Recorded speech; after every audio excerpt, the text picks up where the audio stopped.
Hi, I'm Tammy Greenberg, Senior Vice President for Business Development at RAB. Welcome to Radio on Main Street, the podcast all about radio. Our latest podcast series comes to you from the 2023 ANA Masters of Marketing Conference, where Chief Marketing Officers, brand stewards, advertising directors, research providers, ad tech, and media professionals all come together with a laser focus on growth. The conference showcased creative thinking, strategies, and best practices that leading brands have implemented to drive growth by meeting and exceeding their consumers' needs. RAB had the opportunity to chat with many attendees about their businesses, their marketing goals, the issues that they're most focused on, and of course, their thoughts about radio. In episode number 6 of Radio on Main Street at the ANA Masters of Marketing, I had the privilege of speaking with Jon Evans, Chief Customer Officer, and Andrew Tindall, Global Partnerships Director from System 1. System 1 is a creative effectiveness platform that quickly harnesses the power of emotion to drive growth by measuring emotional response to advertising. Their methodology and the data that comes out of their work gives confidence to marketers to make the right decision for their advertising. So here we are at the ANA Masters of Marketing, and delighted to meet both of you. And I understand that you just recently released a huge audio study called ListenUp. It was released in the UK. Correct. Right? Yeah. Correct. Yeah. But before, and we're going to get into that in a second. But before we do, I know that you also host a podcast, and the podcast, you can talk a bit about what it's called and all of that kind of stuff, but you're interviewing chief marketing officers on a regular basis, right? Yes. Can you share with me, before we get into the actual research, share with me the common themes that you're hearing when you have been chatting with chief marketing officers? What are their primary challenges right now in this kind of upside down world that we're living in? What are the opportunities? What keeps them up at night? That kind of thing. Yeah, absolutely. Well, listen, thank you for mentioning the podcast. Anyone listening, it's Uncensored CMO, a little plug. But yeah, no, I set the podcast up to have conversations with CMOs about the challenges they're facing and what advice they can give to other people. And actually, you absolutely hit the nail on the head when you talked about uncertainty. I mean, the last few years, anyone in marketing has faced more uncertainty probably than in the last 20. And as a chief marketing officer, your job is to represent the customer where decisions get made, which is in the boardroom. And you're under a lot of pressure to go, what does this pandemic mean? What does the recession mean? What does global uncertainty with supply chains mean? And actually in the CMO role, everyone is looking to you to have the answer. Yeah.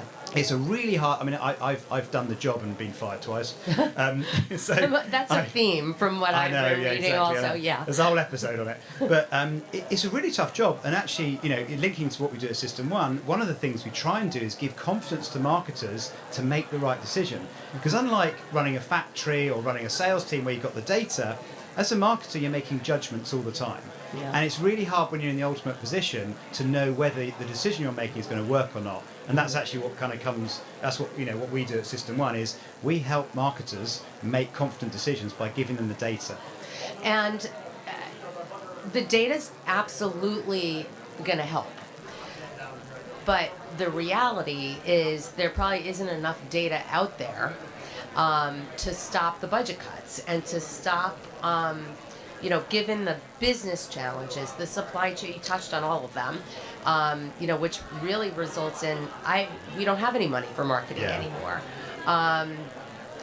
Do you find that the data really is overcoming those issues? 100%. In fact, the data, in times of pressure and uncertainty, the data becomes more, not less important. Mm-hmm. So when you have to decide which media do I invest in when I've got limited resources, which creative do I do, how long do I air the campaign for, how do I convince my customers to give me space in store rather than my competitor?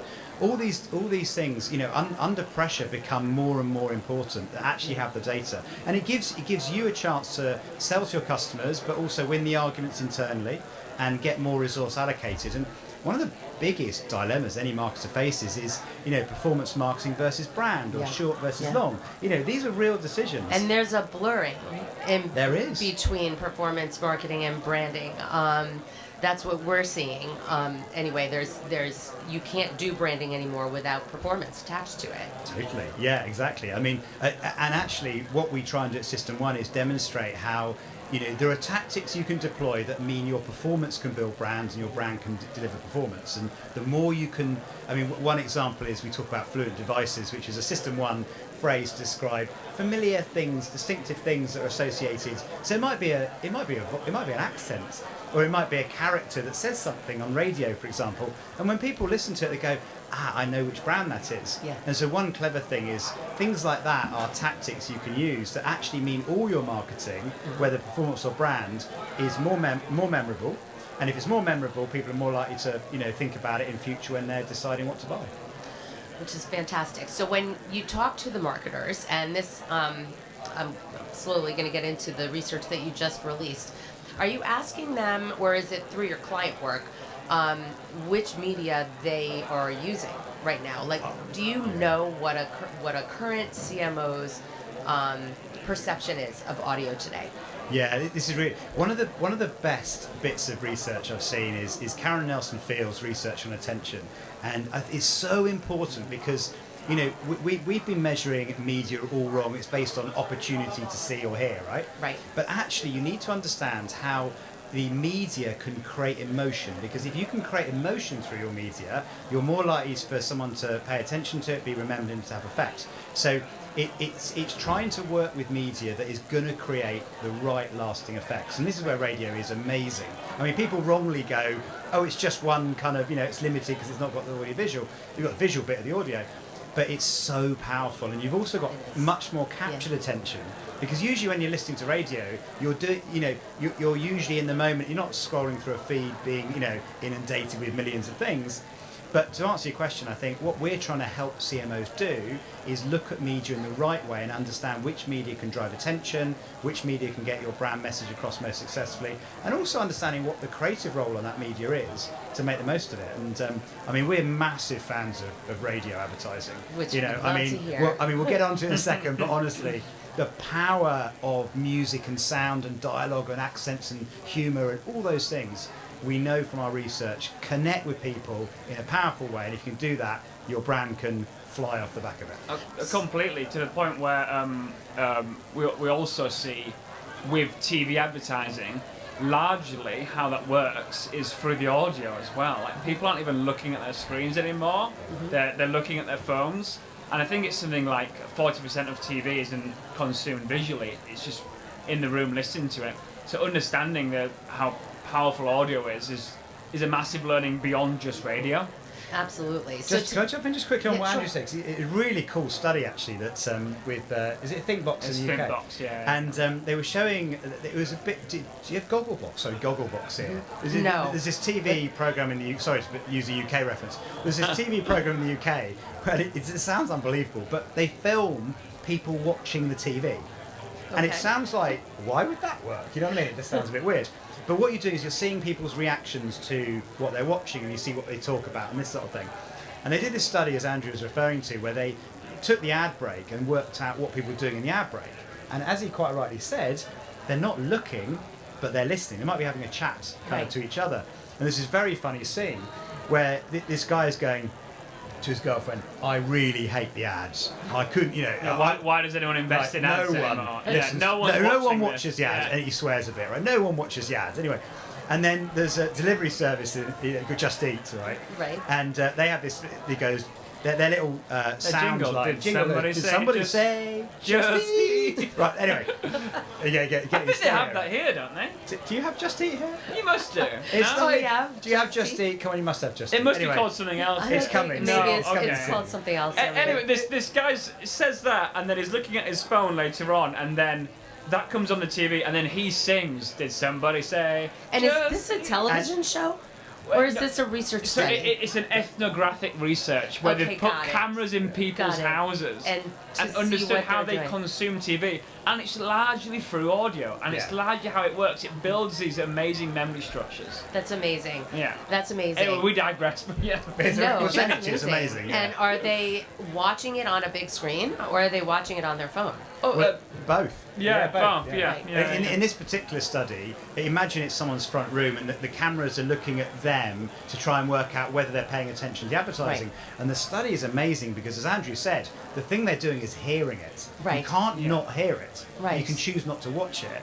And then the fact that the guy dismissed advertising as no one watches the ads, and then he sings the jingle for the next ad, just shows the power of the sound. But what's unfortunate for television is that when television is created, they're not often creating it for the audio. No, completely. Yeah. And I want to start working with advertisers. Both. Yeah, you're kind of to test the ad without the visual. Yeah, because it goes both ways. We would never recommend that you just lift the audio off your television commercial and run it on the radio because it's not going to work. Completely agree. And if you're just listening and not watching, it's not going to work. And I'd be interested to know. Completely agree. So I've actually got a case study for that in the new research that we've launched, where Haribo is a candy brand. In fact, you have that here. We have that. I don't come to the US a lot. Okay, we have Haribo. Okay, you have Haribo. Check. Not Gummy just bears. it yet. This is going to be the episode where it's like, do we have it here? Yeah. I'm sorry about that. Apologies to bears. listeners. So they have this amazing TV ad that's very effective. So we've tested it with our Test Your Ad tool, which predicts the effectiveness of the creative. And it's two policemen sat in a car, but they've got children's voices. Mm-hmm. It's a fluent device of Haribo. They put children's voices into adults, and they're joking around. It's policemen, and it's all very cute. And it's a 5-star ad. We predict it will grow a lot of market share for the brand. And then they also then took the audio from that TV ad and put it onto radio without changing anything. Mm-hmm. And what you got was kind of an erosion of what we call right brain creative features. Mm-hmm. So you didn't really understand the characters, the place too much. And then there's an amazing creative agency in the UK called Quiet Storm, and they took the audio and they put in more of these entertaining features. They gave the characters more characterization, they put more context in with audio, and it moved it to the highest scoring radio ad we've ever tested. It's a craft of its own. It is. Really, truly is. So tell me a little bit about your methodology. Sure. And how it is that you're measuring engagement and emotions and creative, and are you also measuring attribution? Interesting, so, yeah. Who wants to go first? Sure. Okay. I'll take this one. So we work at System 1, and we create confidence around advertisers and marketers making the right decision with our tool called Test Your Ad. So Test Your Ad is a tool that measures the emotional response to advertising, because advertising works by creating emotion. Yep. That's what we're very certain about now. And we test every UK and every US TV ad for that emotional response. And with that data, which we collect in 24 hours, because we believe that everyone should be able to do this, and it should be able to fit into everyone's working day. At really any budget, because it's rather affordable as well. We've now tested over 100,000 TV ads. Wow. And then from that emotional data and that brand recognition data, we turn those into long and short-term metrics, understanding whether that ad's going to do the long and or the short.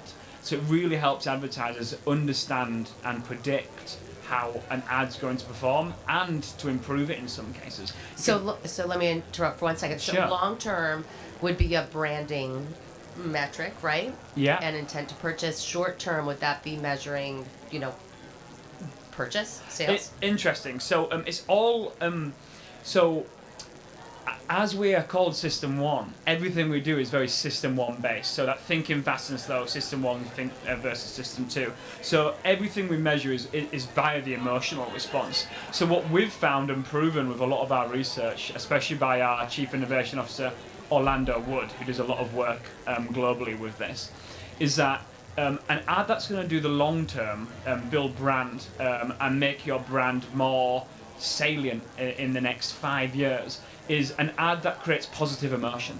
Yep. So if an ad that creates positive emotion, it builds more long-term memory structures, and when that brand comes to mind in the future, it feels like a right choice. Because no one stood on the candy aisle, weighing up the pros and cons between Haribo and Hershey's. Hershey's. Yeah, I'm getting a thumbs up. Yeah, Hershey's. That's what. I'm not stood there for 5 minutes weighing it up. I look at the brand, and if it feels good, I pick it up. That's why. It's almost like you're creating the loyalty for it before they even try. You're creating future demand. Yeah. That's what long-term advertising is, and that's what we measure with that positive emotional intent. And in the short term, we actually look at ads that how strongly they brand and how emotionally intense they make us feel, because that makes your brand more salient in the next few weeks. So if an ad is very well branded very early on and gets you to feel anything, not just positive, it's salient and it'll make you go and buy it more in the next few weeks. So it's not actually attribution, or we don't track the sales. We take the emotional data and we let marketers know what their ad's going to do in 24 hours. Just to give you a quick stat as well. One of the best stats I've come across, Ehrenberg Bass Institute have got this thing they call the 95-5 rule. That and it makes sense when you think about it. Most people are not in the market to buy what you're selling today. Correct. In fact, in any given market, on average, 95% of people will not be thinking about it. So what we try and encourage advertisers to do is think about, whether you're doing radio advertising or other advertising, think about building towards the 95. So if you do activation, that's great, but how do you build in the fluent devices like we talked about that build the memory for future, create the positive emotion? It means in the future when Andrew's down the candy aisle looking at Hershey's, that will be the brand that comes to mind. Or Haribo, exactly as you say. So I'm already thinking about Hershey's now. Yeah. It's always easier with chocolate, isn't it? 'Cause it's, somehow it's great. But that's why we measure the long and the short together, because for marketers, and back to your CMO question, marketers are juggling all the time. Yes. How do I do both? And they have to do all. I mean, they really do have to do everything, and they have to use all media. I'm not saying don't use television, don't use digital. You have to follow the consumer, and you have to be where the consumer is. So we just want to make sure that audio and radio is on their radar. So speaking about audio and radio, tell us a little bit about the ListenUp study that you just released. Sure. So we also use Test Your Ad to predict and understand the effectiveness of audio advertising and radio advertising. And I met this amazing UK trade body for UK radio called RadioCentre. So basically what you guys are, but in the UK. Yeah, we work with them. Oh, amazing. Yeah. And they have a gold mine of effectiveness data, where over the past over 10 years they've done in-market effectiveness studies for radio ads, so understanding the behavioural change, the awareness change, the trust changes for brands if they've been exposed to these radio campaigns or if they haven't. And we took that amazing in-market effectiveness data and we wanted to understand the impact that the creative had on it, what we're actually putting on air.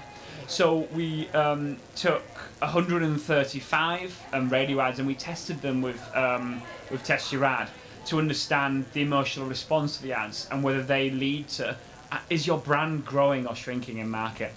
And it's literally the first of its kind study, because no one's really connected those dots before. Like, there's a lot of candidly, there's a lot of bad radio ads out there. Yes, we know. There's a lot of bad radio. We test a lot of ads, and we all get very excited when we find a good radio ad. To be fair, there's also a lot of bad ads. Full stop. Right, Exactly. Don't feel too bad. There is. We're amongst friends here. There's a lot of bad ads out there. Because I don't. We've all got a little bit swept up in this digital conversation, and people don't know how to make good radio ads, and Agreed. that's where we've got an initiative through our Radio Mercury Awards brand where we're just kicking off a webinar series that will hone in on best practices. Amazing, audio creative, but that's part of it. People don't know how. Completely, and that's why we've done this study, not only to show what amazing radio ads can do for a brand, but then also to teach people how. So some of the key headlines are amazing. So one, radio can change consumer behaviour. Can get them to talk about a brand, go and look for a brand, use by a brand. And we looked at radio ads with a high or low star rating. So our star rating is how we predict long-term effectiveness for an ad. And it's based on how positive people feel. So a radio ad that made not many positive emotions, people were left feeling neutral, doesn't change behaviour that much. It's quite negligible. However, a radio ad that left people feeling positive had huge impact on their on consumer behaviour. More people were going out and shopping for a brand, searching for a brand, visiting the store, telling their friend about it, sharing the brand on social. So with that finding alone, that if you know that your radio ad isn't going to make those positive emotions, then something needs to change with the creative, because then you're missing out on some of the magic of radio. Right. Another thing we found as well was trust building. So radio is a very trusted medium. We've already kind of touched on that, and how intimate radio is. It lives in our lives all the time. It's on in the kitchen when we're having dinner with our family.